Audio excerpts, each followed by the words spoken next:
Hi friends, how are you today? My name is Bailey Sarian and today is Monday, which means it's Murder, Mystery, and Makeup Monday.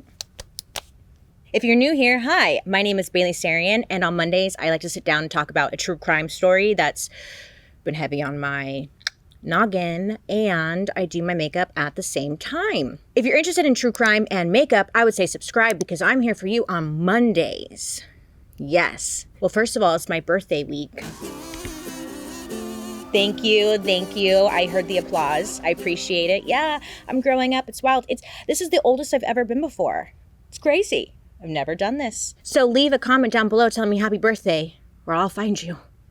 I need it. Listen, it's Thanksgiving though as well. And you know how it is. It's that time of year. Everyone's at home, eating way too much, pretending everything's great, and then enjoying that wholesome family togetherness. Sometimes your uncle and a cousin or someone will get in a fight in the front lawn. I don't know if that's you guys, but that happens too sometimes. And that's the way it's supposed to be. But listen, today's story takes us back to the Thanksgiving weekend in 1976. Now, this story I had never heard of. I was like, what in the what? Because listen, for one family in Montvale, New Jersey, that cozy little holiday weekend seriously turned into a real life horror movie. Horror film, horror movie, horror. Hate that word. So in just one night, a family of 5 became a family of 1. And the person left standing, well, listen, he swore he wasn't the one who pulled the trigger. Nope. Was it really him, or was someone else in that house hiding a much darker secret? And honestly, it could go either way. I don't know. So today, we're diving into the dark case of the De La Roche murders. If you're ever curious to know what I'm using, I will list it down in the description box. Forgot to mention, FYI. Okay, it's around 4 a.m. on Sunday, November 28th, 1976. And, it's the weekend after Thanksgiving. Montvale police officer Carl Olson is sitting in his patrol car when out of nowhere he hears the sound of a car speeding down the road, and it sounded like it was coming in hot. The car screeches to a stop right in front of him, and out jumps 18-year-old Harry De La Roche Jr. Now when he jumps out, he's completely frantic, and he's yelling they're dead, they're all dead. Now, before Officer Olson can even react, Harry hops back into his car and he speeds off, heading straight towards his family's home.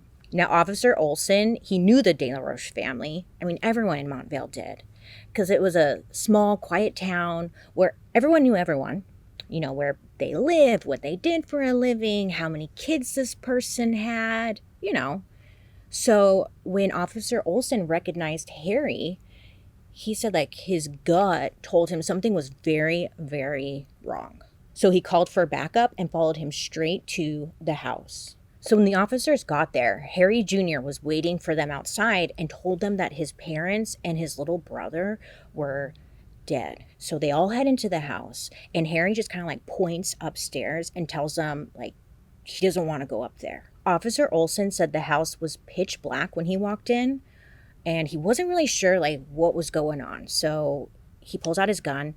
He kind of moves slowly up the stairs, and he really had no idea what he was walking into. But once he got to the top of the staircase, there was a bedroom to his left. So he shines his flashlight inside, and that's when he saw Miss De La Roche lying in bed. So he steps closer, and the beam from his flashlight, it kind of caught the pillows on the bed, and both sides of the bed were completely soaked in blood. So he said at that point he realized she was dead.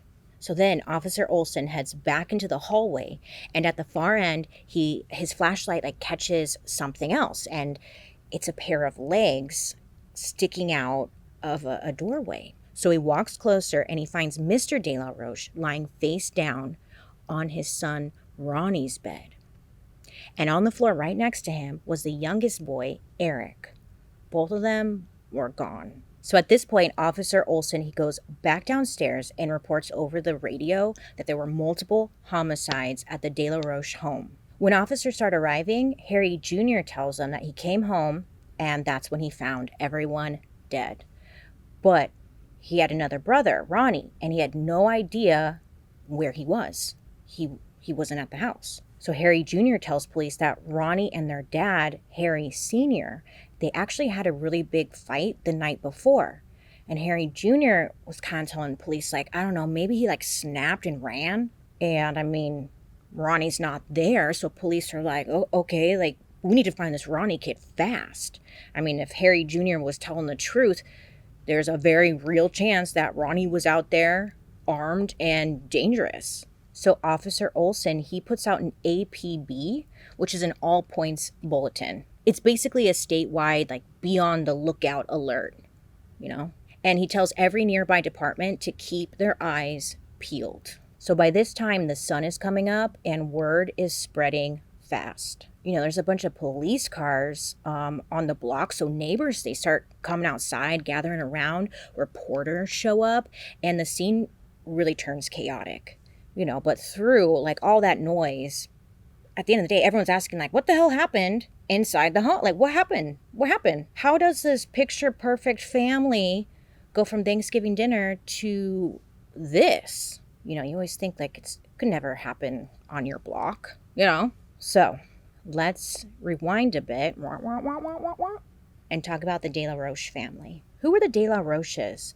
First of all, side note, great name, De La Roche. Right? They should have opened a restaurant. I'm going to De La Roche tonight. Or like a skincare line. It just sounds so fancy. I was like, ooh, a chocolate De La Roche. I'm having a De La Roche chocolate. It had potential. So Harry De La Roche Sr., he was Navy veteran. Now listen, old school type of guy. Straight-laced, disciplined, very much my house, my rules kind of guy. You know the guy. After the service in 1956, he started working at the Singer Sewing Machine Company. There was like a factory in New Jersey. So he started working there, and that's where he met Mary Jane Greer, who was a former model.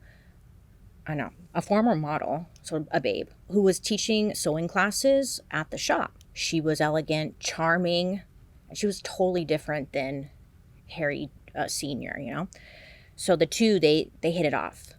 They started dating, they got married, and they started to build what looked like this perfect little life. So after working there for a while, Harry ended up getting a job at the Ford Motor Company, where he really worked his way up the ladder. Just classic hardworking guy, you know? So after working all day in the factory, at night, he would go to the local university where he would take night classes, and then he ended up earning a bachelor's degree. You know, good for him.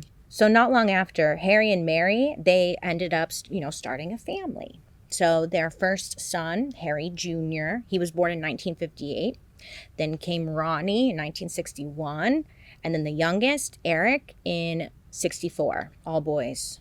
Rough. So right after Eric was born, they decided to move to Montvale, New Jersey. Mary Jane's mother, she was getting older, and it was said she was in poor health.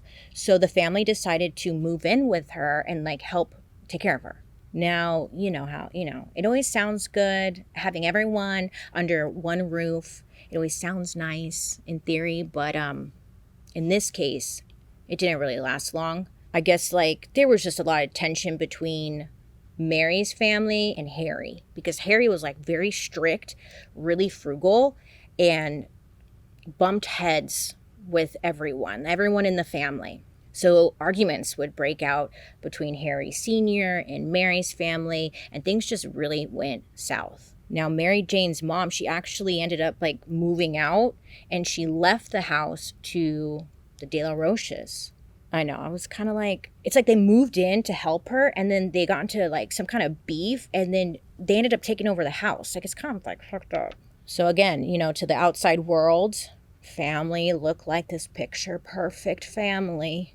Question for you at home. Do you live in a neighborhood where there's like this picture perfect family and you're like, oh my God, they're so cute? Because looking back in like the different neighborhoods I've lived in, I don't know if I've ever been like, oh my God, picture perfect family. Like when I think about it, I've met some real shitheads, to be honest. So, but you know, maybe that's just my experience. Maybe these families are out there because The De La Roches were one of them, apparently. Because Mary Jane and Harry Sr., they were considered like model citizens. The family like volunteered for everything. They helped with the Boy Scouts. They showed up to all the community events. And they were just like faces you would see everywhere. So Harry Sr., he really liked baseball. Like he truly believed that playing baseball was like a rite of passage. You know, that it built character and turned boys into real men. There's no crying in baseball. So naturally, all three of his sons were signed up to play, you know, whether they wanted to be or not. You're playing goddamn baseball. Harry Jr., I mean, he absolutely hated it. Neighbors said that Harry Jr., he was just like really uncoordinated. He was kind of lanky and awkward. And it was clear that he wanted to be anywhere else but on that field. But, you know, his dad didn't care though. Get out there. Now, Ronnie, the middle son, he was kind of like a star. He had real talent, and Harry Sr. made sure like everyone saw his son out there. That's my son. That's my boy. Many said like it was really clear that Ronnie was kind of like the favorite child. At least it looked that way. But it didn't necessarily mean that Harry Sr. went easy on him. One of the Little League dads later said that whenever Ronnie would mess up, Harry Sr. would just absolutely lose it. He'd be screaming at Ronnie in front of everyone. Like, how could you be so stupid? Blah, just going off on him. And you've seen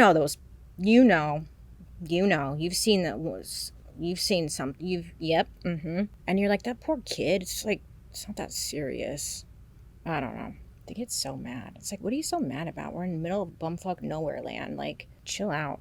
But, you know, it was really embarrassing, obviously. Basically, if things did not go Harry Sr.'s way, he just lost it. On top of baseball, Harry Sr. was also like a big gun guy. So anything he was into, you know, he made sure his sons were into it too. According to Harry Jr., his dad kept several guns around the house. There was a 9mm automatic pistol under his mattress, just in case, the killer, you know. A .38 revolver in his bedroom closet. And there was a .22 pistol that was like tucked in his nightstand.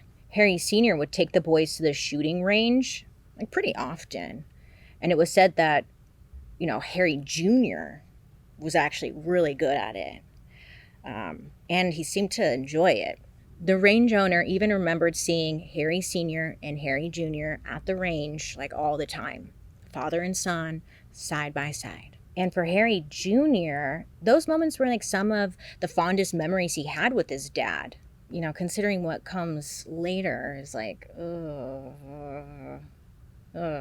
So, growing up for Harry Jr., socially and whatnot, he did not have it easy. If you look at pictures of him, you can imagine why. Poor kid, you know, just awkward.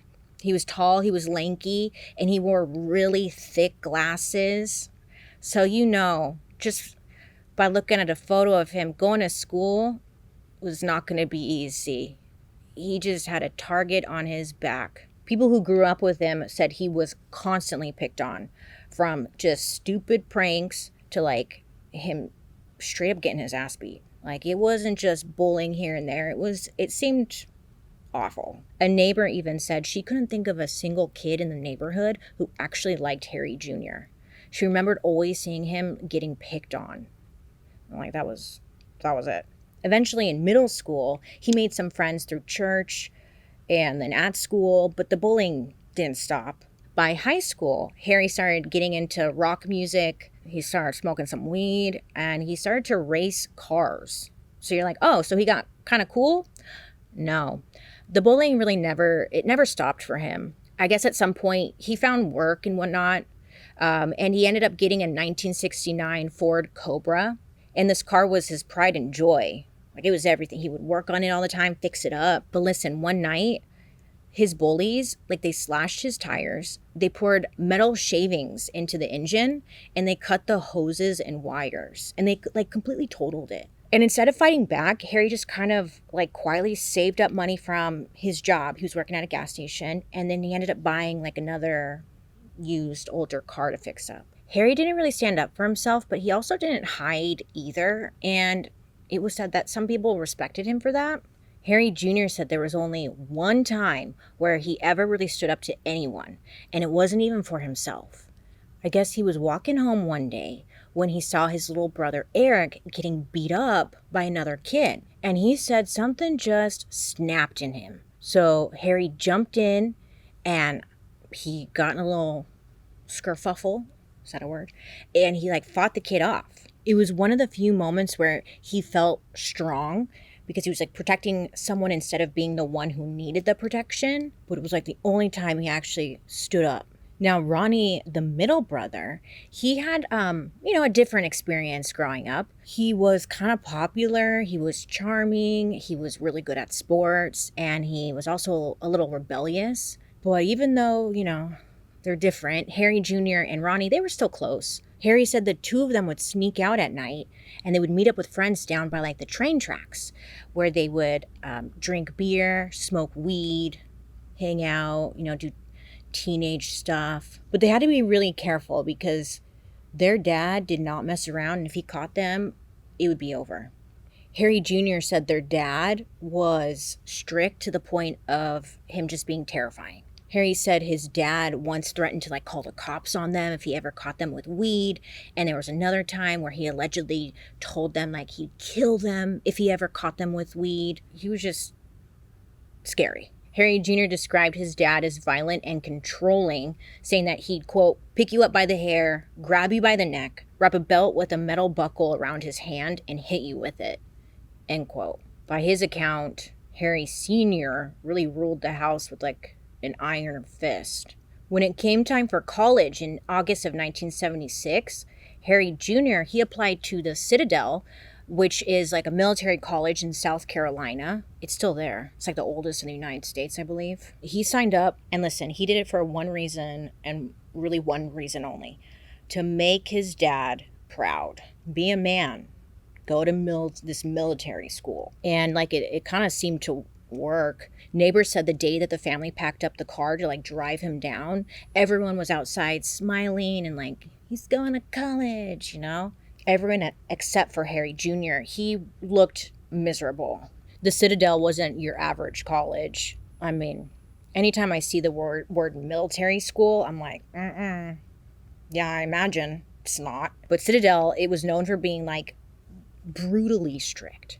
They had intense military-style training and some infamous hazing rituals. Every freshman, or knob, as they called them, had to go through it. They were stripped of pretty much any individuality, given the same haircut, same uniform, marching everywhere they went. And the whole idea, is to break you down and then rebuild you into whatever the goal is, what they wanted. Upperclassmen basically ruled the place. They'd make the freshmen serve them meals, run errands, even be their entertainment.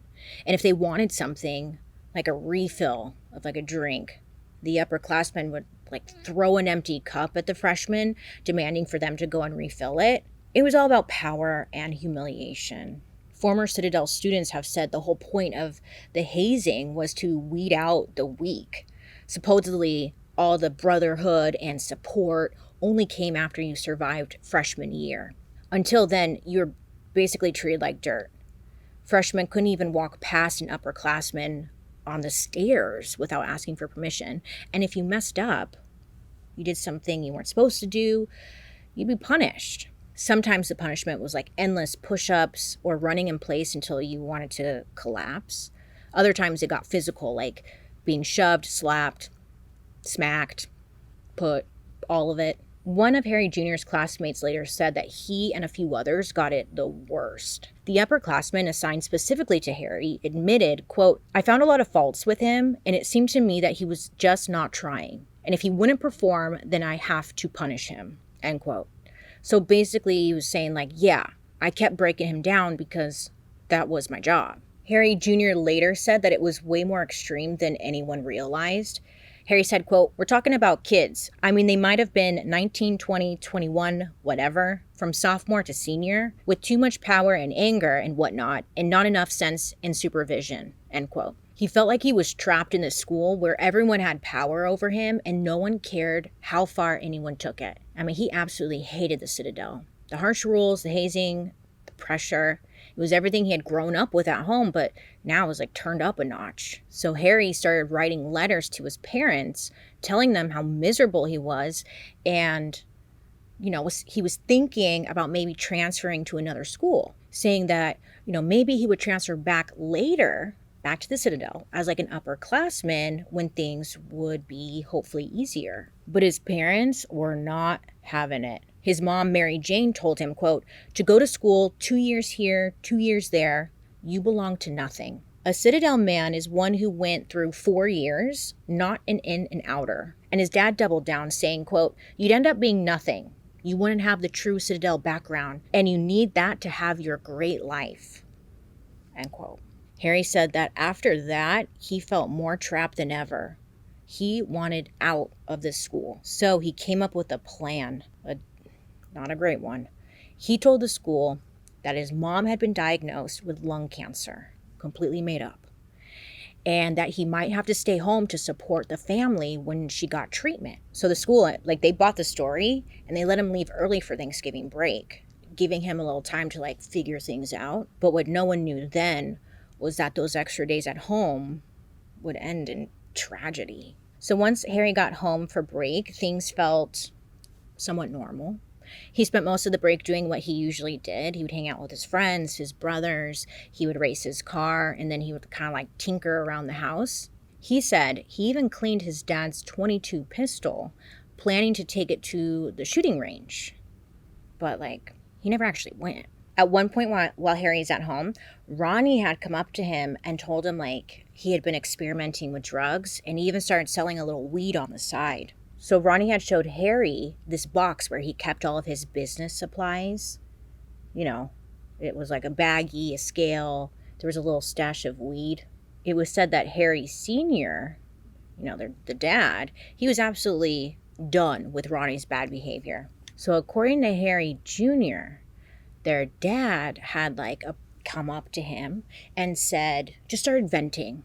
If you're the older sibling, I'm not, but I imagine this is how it goes, where your parent comes up to you and kind of vents their frustration about the other kids, and the older sibling is supposed to figure it out or something. That's what was happening here, because Harry Sr. tells Harry Jr. I am sick of Ronnie. I'm sick of him partying. He's staying out late. He's acting like the rules don't apply to him, and he just didn't know what to do with him anymore. So he was just venting all of his frustrations. Then came Thanksgiving Day. So the De La Roches, they went to the local high school football game, which was the small town tradition. Then they later hosted dinner back at their house. Harry Jr.'s grandparents came over to the house. They all sat around the table, talking, catching up. Harry Jr., he showed up to the dinner table in his Citadel uniform. No one knew what was going on, but just trying to look the part. It was said Ronnie kind of was bragging or talking about being named all-star third baseman on his baseball team. And little Eric talked about starting youth football. I did my eyebrows off camera really quick just because I was struggling to do them. Anywho, so after dinner, Harry Jr. went out for a bit, and the next couple of days passed everything was great. But by Saturday night, or maybe early Sunday morning, the De La Roche family was now dead. So now we're back to Sunday, November 28th, 1976, where the police had discovered the De La Roche bodies inside the family home. But there was a search underway for the missing brother and main possible suspect, Ronnie. As more investigators arrived at the house, Officer Olson stayed behind in the kitchen with Harry Jr. and told him, "Look, you're not a suspect, but we need whatever information you can give us." So while they're talking, the officer asked Harry to empty out his pockets. So Harry, he's pulling stuff out, and he pulls out $600 in cash, which for an 18-year-old in 1976 was a lot of money to just be carrying around. So the officer asked him hey, what's that about? Why do you have $600? And Harry said that he had just sold his coin collection to get some cash because he wanted to fix up his car. Then Harry reached into his jacket pocket and pulled out a small bag of weed and a pipe. Now, it was said Harry kind of laughed a little bit, like, oh no, I guess I'm in trouble now. I'm probably going to get kicked out of school. Like, that's what he said.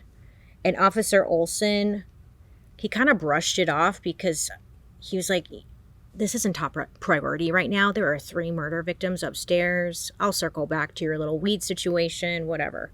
But it was kind of like a weird comment. A little later, another officer showed up, and they were planning to do a paraffin test. So that's where they would coat a suspect's hand with warm wax, peel it off once it's hardened, and then apply chemicals to see if there were traces of gunpowder residue. They don't do this anymore, but back then that's how they did it. So they planned on doing this to Harry, but one of the officers kind of looked him over, and they decided not to bother. To them, there was no visible blood on him. There was no signs of a struggle. There was nothing under his fingernails. So by the look of things, Harry Jr. seemed completely clean.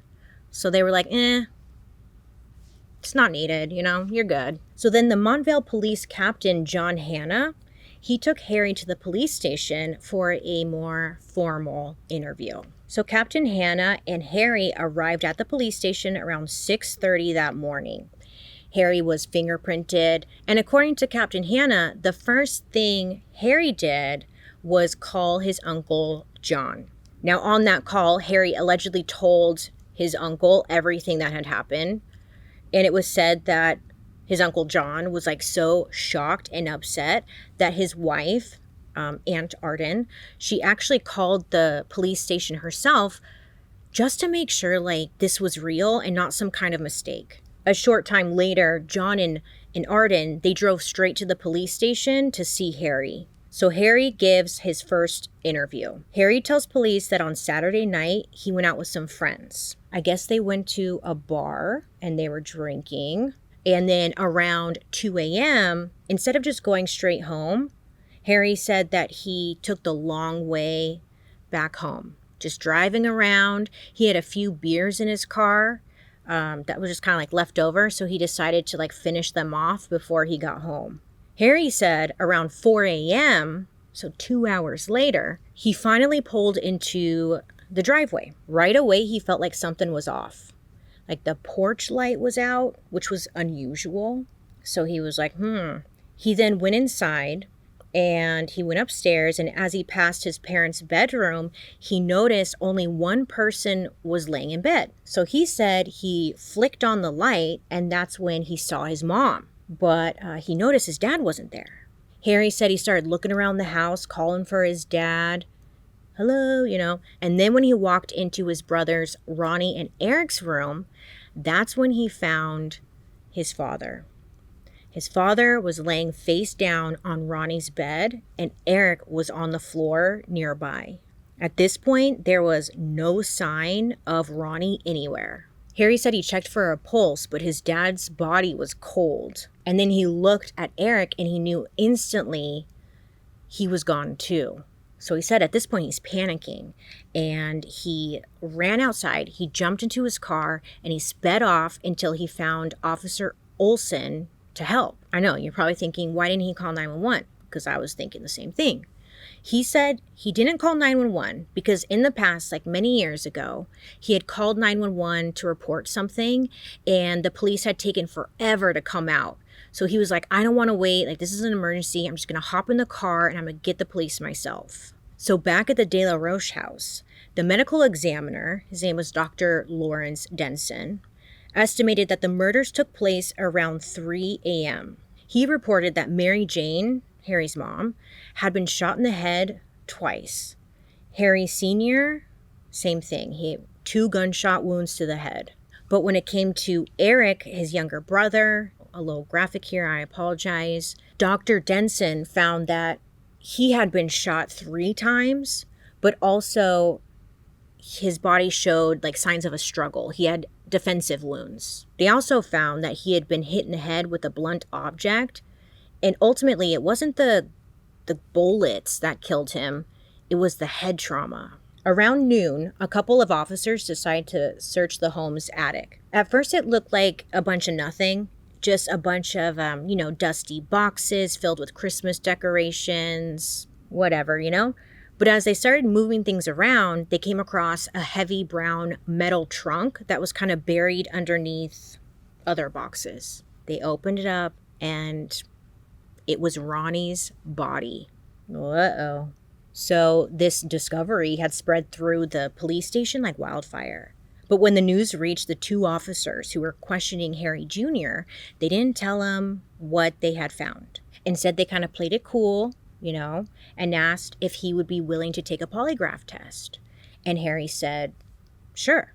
So now it's around 2 p.m., and Harry was taken to the Bergen County Prosecutor's Office in Hackensack, which was like a 30-minute drive from the Montvale police station. So while the polygraph was being set up, an officer back at the De La Roche house made another discovery. Oh, yes, they did, because they were still searching high and low every corner. And in the basement, they found the murder weapon. It was Harry Sr.'s .22 caliber pistol. Now, when they found it, it was wrapped in a blood-soaked towel that was still wet. Another officer found a pair of long johns and a blue CITADEL shirt with what looked like bloodstains on them. So, of course, that information was immediately sent over to the lieutenant who was about to administer Harry's test. So, once Harry was hooked up to the polygraph machine, the lieutenant started asking the hard questions. Pretty straightforward. Did you kill your mother and father? Did you shoot your brothers?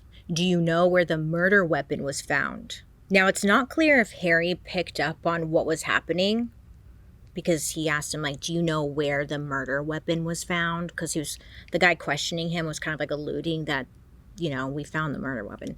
So it's not clear if Harry picked up on that situation, but it was said when the test ended, Harry straight up asked him, how'd I do? And the lieutenant said, don't you know? Then he straight up told Harry he believed he was lying. He's like, we found Ronnie's body, and we believe that you killed everybody and tried to blame Ronnie. Which I thought was wild, because usually in investigations, they don't tell you all this stuff. They don't show you all their cards. You know what I'm saying? But this guy just straight up told him, we think you did it. According to the lieutenant, Harry's first question was how long could I get for something like this? So, not a great look, right? Because most people would be like, what? That's great. That's not me. So I was yeah. Anyways, but the lieutenant told Harry, look, it's up to the judge and jury. So then the lieutenant asked Harry if he was ready to tell the truth. And I guess Harry agreed, because for the next hour, Harry gave an incredibly detailed confession. Now this would be confession number 2. So now Harry said that after leaving his friends around 2 a.m., he decided during his drive home that he was going to tell his dad that he wanted to leave the Citadel. He was going to stand up for himself. He said he got home around 3 a.m., went up to his room, and sat there, just thinking, processing, how am I going to break the news? Harry said that the gun was already on his bed. So he picked it up and he went into his parents' room, but told himself, no, I can't do it. So he went back to his room and kind of paced back and forth for a while, gun still in his hand. He said he then returned to their room, stared at them sleeping for about 30 minutes before telling himself, I can't go back. He said he closed his eyes and he pulled the trigger. He said, quote, that set it off. I shot my mother right then and there. I went into my brother's room. When I turned on the light, Ronnie was laying on the side of his bed. His eyes were open like he was in shock. I guess he didn't know what was happening. Well, yeah, I'm sure he didn't know what was happening. So I shot him and I went over to Eric. Eric started to get up. I shot him twice. He was still getting up, then started to fall back down on the bed. Then I went back to my room and just sat there for a few minutes. That was a quote. Harry said he then heard heavy breathing coming from his brother's room, so he went back in and saw that Eric was still alive. Harry said he covered Eric's eyes and told him to go back to sleep. But then Eric started screaming, so Harry hit him in the head with the butt of the pistol. But then Eric was still alive. So Harry said he hit him again, and that's when he stopped breathing. Afterward, Harry said he took Ronnie's body, carried his body to the attic. Then he realized that the blood on Ronnie's bed would look suspicious. So he decided to pick up his father's body and move it to Ronnie's bed to cover it up. Afterwards, he noticed blood on his own clothes, so then he took those off. He threw them in the back of the closet. Then he took a shower and got dressed. Before leaving, he decided to hide the evidence. So he told officers he first put the gun in the attic trunk where he put Ronnie, but then he worried it might be found too easily, so he moved the gun to the basement. He wrapped it in the towel that he had used on Ronnie's head and tucked it inside a drawer. The officers asked Harry, "Why did you move Ronnie to the attic?" Harry said he wanted to make it seem like he didn't do it, and that his original plan was to move Ronnie to a nearby lake. But for the time being, he remembered that there was an empty locker in the attic. So once Harry was done with his confession, the officers were like, "Great, he confessed. Wrap it up, we're done here, case closed." And that was that. This is where they messed up. Harry was finally read his Miranda rights around 4 p.m. after he just did this whole confession and everything. And then he was taken back to the Montvale police station, where he was formally arrested and charged with the murders of his entire family. Later, Harry said that by the time they asked him to take the polygraph test, he was completely exhausted, he was tired, he was hungover from drinking the night before, and that he just wanted to get it over with. He said he got to a point where he was just ready to confess, go to jail, and then his plan was to take his own life. So they kept him under close watch to make sure that, he wasn't going to harm himself. And just to put everything in perspective, everything you've heard so far, the murders, the discovery, the confession, the arrest, it all happened in less than 24 hours.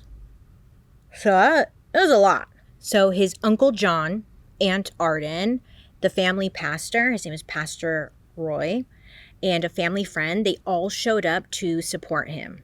And they even helped him find a lawyer. Pastor Roy, he asked a member of his church, his name was John Taylor, to take the case, and he agreed. It seemed like he didn't want to, but he agreed. Now, Pastor Roy's support for Harry did not sit well with everyone, because this was big news.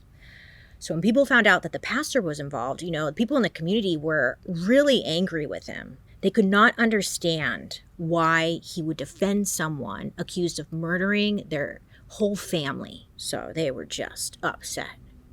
But still, Pastor Roy, he didn't back down.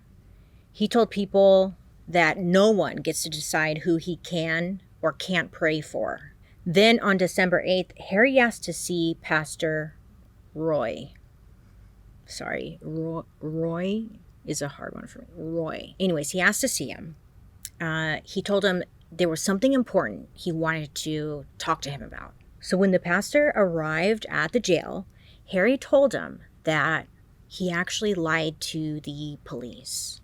He said that he hadn't killed his whole family. Harry was now saying that he only killed Ronnie because Ronnie was the one who had killed everyone else. So now this was Harry's third version of what happened that night. So he goes on to tell Pastor Roy that he got home around 4 a.m. after hanging out with friends. He said he gets there, the house was dark. He went upstairs without turning on any lights and saw Ronnie sitting on his bed just kind of staring off into space, like he was in a trance, is what he said. When Harry got closer, he said he noticed Eric on the floor, and I guess he was slumped against the desk, bleeding from his head. So Harry said that he then asked Ronnie, where their parents were. and Ronnie told him in their bed. So Harry ran to their parents' room. He turned on the light and he saw them both laying in bed covered in blood. So he goes up, he checks their pulses, and both of them were dead. So then after finding his parents, he said he went back to Ronnie's room, and that's when Ronnie told him that their dad had found his drugs and was planning to turn him into the police. So while Ronnie was telling him all this, Harry said that he heard Eric start to kind of groan and make noises. He said he could see how badly beaten his little brother was, that he had been shot. So he knelt down beside him and was was holding him. Harry said he closed Eric's eyes and told him to go to sleep, and that Eric died in his arms. Harry said at that moment, something inside of him snapped. He said he rushed at Ronnie, who started begging him to help him run away. Harry said he then picked up the pistol that was sitting out, looked at his brother, whispered, "Ronnie," and then fired the final bullet in the gun, which killed him instantly. After that, Harry said he panicked. He realized how bad all of this looked. He's thinking, who's going to believe that I only killed Ronnie? So he dragged Ronnie's body up to the attic, hoping it would buy him time. Then he saw the blood on Ronnie's bed and thought he needed to explain it somehow, so he moved his father's body to Ronnie's bed. He then cleaned himself up, he got in his car, and then that's when he went down to get the police. So Pastor Roy asked Harry, why would you lie and confess to something if this is the truth? And Harry told him that he wanted to take the blame himself so that Ronnie could be remembered as innocent, almost like a martyr. So after that, Harry then shared that same version of events with his uncle, his aunt, and then his lawyer. I know what you're thinking. I should use more concealer. So on December 18th, 1976, the court had appointed a psychiatrist to evaluate Harry, to see if he's well enough to stand trial. So the doctor said Harry was willing to talk about everything when it came to his life, except the murders. They noted that he was in just complete denial, saying the only way he could cope was by pretending that none of it had ever happened. During the evaluation, Harry opened up about his childhood and his time at the Citadel. He said that during some of the punishments there, he'd been hit in the head and had been having dizzy spells ever since. So the psychiatrist noted that Harry might have suffered brain damage from repeated concussions. So they recommended more neurological testing should be done before trial. But based on what they had seen at this point, it was noted that Harry had some kind of underlying personality disorder and above average intelligence, meaning he was mentally fit to stand trial. At the grand jury hearing, his lawyer entered a not guilty plea on all 4 counts, but said that he might change it to not guilty by reason of insanity, depending on Harry's next psych evaluation.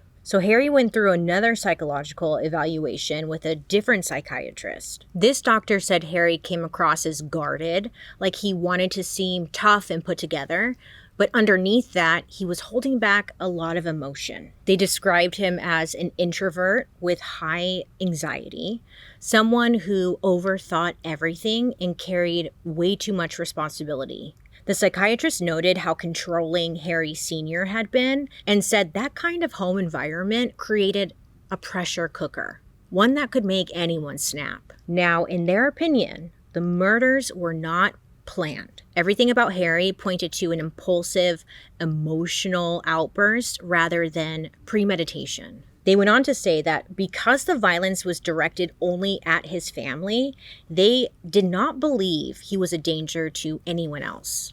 The psychiatrist even said that prison time would do little to change him. So, okay.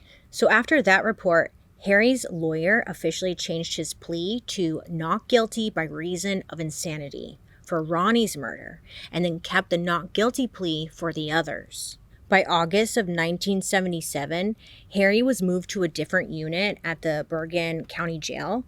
And it was said that this one was like way more crowded and it was a lot rougher than the last. Harry had to be placed in protective custody several times because other inmates, they kept threatening him, attacking him. And it was like no matter where he went, he was, attacked, threatened, bullied, whatever. So it was not great. Not great. I guess he was feeling pretty desperate, so Harry decided to reach out to a reporter to talk about what life in jail had been like. And it's like,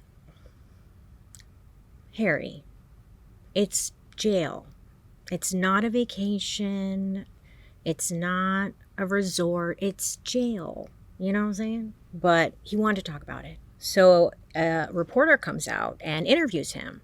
And during the interview, this reporter didn't just stick to what he wanted to talk about, which was jail conditions. Instead, they just straight up asked him hey, what really happened on the night of the murders? And Harry told them the Ronnie did it version of the story. Now, up until this point, the only people who had heard this version were his pastor, his aunt, and uncle, and his lawyer. So nobody heard this side yet. Now, the article hit the newsstands right before the trial. The question became could they find a fair jury? So the trial was delayed. And a lot of kind of drama happened in between. But essentially it was reset for December 5th, 1977. And it would take place in Camden, New Jersey. But the DA pushed to move the trial back to Montvale. So the judge kind of met them halfway and said that the jury would be chosen in Camden, and then they would be bused to Montvale and sequestered in a hotel. So the jury members would be cut off from the outside world, and if anything else came out, they shouldn't be influenced. So once they kind of got the nitty-gritty details locked, loaded, ready to go, finally on January 5th, 1978, the trial began. Now, at the start of the trial, the prosecution did something pretty unusual. They offered Harry a plea deal. That's pretty rare, especially at this stage, because plea deals usually happen when the DA needs help with another case or isn't totally confident in their own. Harry's offer was 30 years with a chance of parole after 10. Now, he'd have to plead guilty to second-degree murder for Eric, plead no contest for his dad's murder, meaning he wouldn't admit guilt, but he would still serve time. And then the charges for his mom and Ronnie would be dropped. Now, Harry's lawyer thought hello, this is a no-brainer. He's like, Harry, take the deal. Serve your time, and best case scenario, you could be out by 29 and have your whole life ahead of you. Take the deal. Harry refused. He said he could not take the deal, that he could not go back to jail, because if he went back to jail, he'd be killed. So he said no. And it was off the table. After Harry turned down the plea deal, the prosecution laid out their case. They painted him as a calculated liar who planned the murders and then tried to cover them up and blame his brother Ronnie. They pointed out that Harry had told 3 completely different stories about what happened that night, and according to them, only one made sense: the confession he gave after the polygraph. So they brought in several experts to testify to this version of events. Now, Harry's defense, they really wanted to get the case dismissed. Their whole strategy was to focus on his rights being violated, since police didn't read him his Miranda rights until after the confession.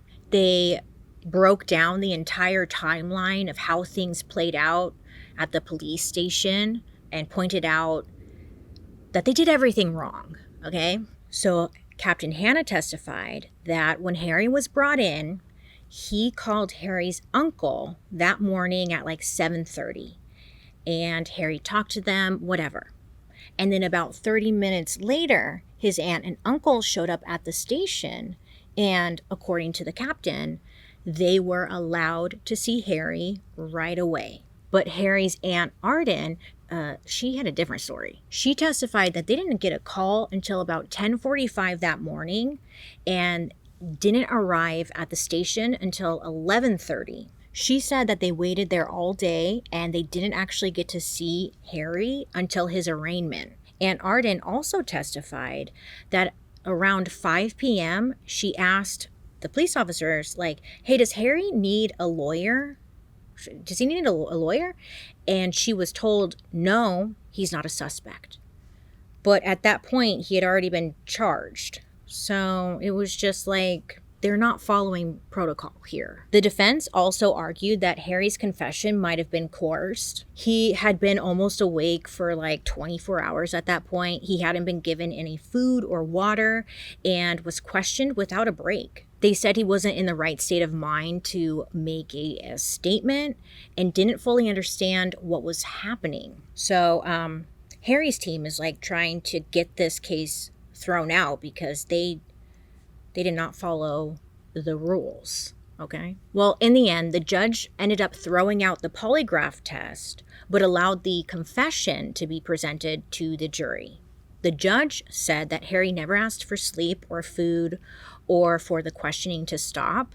And yeah, he was only 18 and he wasn't read his rights, but he was never physically pressured to confess. So the judge was like, it's fine. We're moving forward. So the defense called several people to testify about Harry's character. And then Harry took the stand himself. Now, he was advised not to do that, but Harry absolutely wanted to. Now, while on the stand, he told the Ronnie did it version of the story, telling the court that Ronnie killed everyone after their dad found out that he had been selling weed, and that he had snapped and killed Ronnie once he realized what happened. As Harry started talking and like sharing about his childhood, talking about like how strict his dad was and how the household was hard with their dad, the prosecutor suddenly jumped up and shouted, Harry W. De La Roche Sr. is not on trial. Now, Harry's lawyer firmly said back, maybe he's not legally on trial, but when this jury sits in judgment of his son, maybe they deserve to know what kind of man the father was. The judge overruled the objection, but like it was very dramatic. Then the second psychiatrist who had evaluated him took the stand, and their testimony kind of backfired because they told the court that it was possible Harry's mind had created this third version of events as like a defense mechanism to block out the reality of what he had actually done. They also said that Harry told both stories so convincingly that it was impossible to tell which one was true. So after that, Harry's lawyer decided to change the plea again, this time to not guilty by reason of insanity for all 4 counts. Harry later said he was completely against this move. In his words, he said, quote, he wasn't asking the jury whether I was guilty or innocent. He was asking whether I was temporarily insane or guilty, which meant there was no real choice. He basically screwed me, end quote. In my personal opinion, because like I watched interviews with him, he seemed more upset, more bothered by the verbiage of temporarily insane. Like that, he didn't like that. That seemed to really bother him more than like him being labeled as a murderer. So that's all. That was just a little side note I noticed. I was like, he seems really bothered by that word. Well, after the plea change, the prosecution called the first psychiatrist Harry met with to the stand. Now, this psychiatrist completely disagreed with the other doctor's testimony. They said Harry absolutely knew what he was doing and knew what he was doing was wrong. Now, that ended up being the final testimony of the trial. In closing arguments, Harry's lawyer spoke for about 90 minutes, just pointing out how irrational Harry's actions supposedly were. They're like moving Ronnie's body, illogical. Killing his entire family over, an argument or something with his dad, illogical. He argued that no one in their right mind could have done all of that, and that Harry had to have been mentally disturbed when it happened. The prosecutor's closing was short and to the point. He argued that the insanity defense was nothing more than a desperate last-minute tactic to win sympathy. It was not the truth. And he ended it with a line that stuck with everyone in the courtroom. It was pretty good. I'll give it to him. He was like, "Don't let the truth become Harry De La Roche's fifth victim." I spit when I did that. But listen, because again, I was watching an interview with a guy and like he was so thrilled with this line, the delivery. He was like, "Yeah, don't let Harry De La Roche become the fifth victim." Mic drop. And honestly, it was pretty good. I was like, yeah, it's pretty good. I was like, put it on a shirt. So on January 26, 1978, the jury found Harry De La Roche Jr. guilty on all 4 counts of first-degree murder. The judge sentenced him to 4 life terms, but ordered that they be served concurrently, meaning all at the same time. So under that sentence, Harry, he would be up for parole in September of 1992. So over the years, Harry's team did try to appeal his convictions, but, they were all dismissed. And then as soon as Harry was able to apply for parole, he tried year after year after year for 30 years. And every time he was denied. But then on May 23rd, 2023, so not that long ago, at 64 years old, Harry De La Roche Jr. was granted parole and released from prison. After that, he entered a residential community program as part of his supervision and then was released to just be. Today, Harry De La Roche Jr. is 66 years old and has mostly stayed out of the spotlight. After serving 45 years in prison, it's said that Harry still maintains that Ronnie killed their family and he only killed Ronnie. As for the people who stood by him and supported him through it all, it's unclear whether his Uncle John or Aunt Arden, lived long enough to see him be released, but Pastor Roy did. So when Harry was released, I guess the two of them actually spent some time together, and then Pastor Roy had passed away a year later. Listen, 45 years later, and the question, it still lingers. Did Harry kill his family? Or was he the last survivor of a nightmare that he didn't start? Regardless, 4 lives were lost, and the truth, we may never fully know. I think there's one person who knows for sure, Harry Jr., and he will live with that forever, or has been living with that forever. I don't know, but he's really the only one that knows for sure. Listen, there are a lot of theories out there. Some people really believe that Ronnie was actually the one who killed the family, and then Harry killed Ronnie. It's said, Ronnie was the bigger rebel in the family. He was his dad's favorite, but he still took the brunt of Harry Sr.'s temper. He was experimenting with drugs, maybe, I don't know, harder ones. And Harry Sr. had already threatened to turn him in, or worse, if he ever found drugs in the house.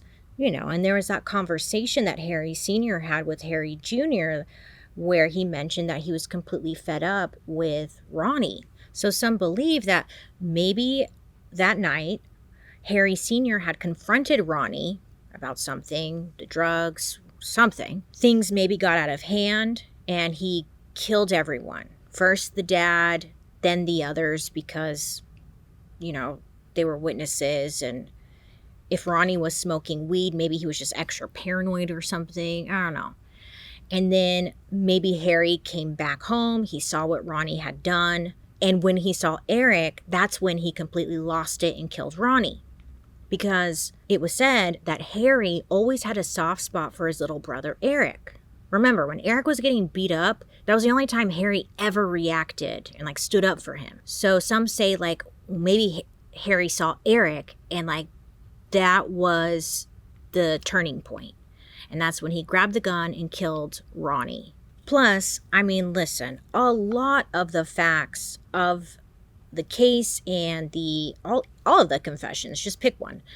A lot of things don't line up with what Harry said and what was found. But listen, even if that version was true, let's just say Ronnie killed everyone and then Harry killed Ronnie. If that is true, Harry would have been found guilty of first-degree murder for killing Ronnie. I mean, maybe, probably. But, you know, not to tear it all apart, but it was like, but then again, why did he move all the bodies? And like, why did he do that? Why did he do that? Why did he do that? I'm going to put my lipstick on and I'll be right back. Then there's another theory where it's absolutely believable that Harry Jr. just broke under years of pressure, trying to be perfect for a father who could not be pleased. Maybe he just snapped, killed his family in a moment of rage, and then later created that third confession as a way to live with like what he had done. I mean, he had a motive, kind of. He didn't want to go back to that school. He had built up anger and rage. He was bullied all of his life. I always thought it was a little weird that he had all that money in his pocket. To me, I was like, did he rummage through his parents' stuff or whoever's and like get all the money he could get and maybe make a run for it or something? I don't know. And then I was thinking, because remember how he had weed in his pocket? So maybe he was smoking weed that night. And you know how sometimes if you've ever smoked weed, sometimes you can get really paranoid. So what if like Harry did this and he got really paranoid, and that's why he started like moving bodies around to like try and stage the scene because he's just overthinking everything? I don't know. In the end, I think, listen, if the police hadn't rushed to close the case after Harry's confession, like if they would have checked everybody for gunshot residue, like see if anyone had it on their hands, if the police went out to the bar that Harry said he was at that night and verify was he there that night, if they would have confirmed, like, was he drunk? Did he have drugs in his system? You know, they just never, like, verified his story at all. And maybe, I don't know, if they would have done this, there probably would have been more answers. But there was a rush to, like, get this closed. My personal opinion, I think he did it. I think he did it. But what I don't get is why he moved the bodies, though. And that's why I go back and forth, because I'm like, maybe Ronnie did do it, because if his dad was on his bed, maybe he shot his dad on his bed. And that's why it would make sense why the body would be on his bed, because there was a confrontation and he like shot him or something. So I'm like, but then, idea just came to my mind. Okay, what if Ronnie and Harry Jr. planned to kill the parents and like make a run for it, but then Ronnie kind of went rogue and like killed Eric and the mom, and then he, like, maybe there was some kind of upset, and that's what led him to kill Ronnie, because he wasn't supposed to kill Eric or something like that. Because maybe that's why he had cash in his pocket, because that was going to be the money that they were going to take to make a run for it. But maybe Ronnie took it a little too far. So he was like, well, now I got to kill this guy. Crap. And then I'll hide the body and just blame it on him. I don't know. Just a thought. How do you feel about him being released? I mean, I don't know. Whatever. The police should have done their job, period. I would love to hear what you guys think down below. But other than that, I hope you have a wonderful rest of your day. A good Thanksgiving if you celebrate Thanksgiving. Sorry to kind of give you a gruesome Thanksgiving true crime case, but there it is. Yeah, and let me know who you want me to talk about next time. And don't forget to wish me a happy birthday. Thank you so much. I hope you have a wonderful day. You make good choices. Please be safe out there. Okay. Try not to fist fight your family out on the front porch or the lawn or whatever. And I'll be seeing you guys later. Goodbye.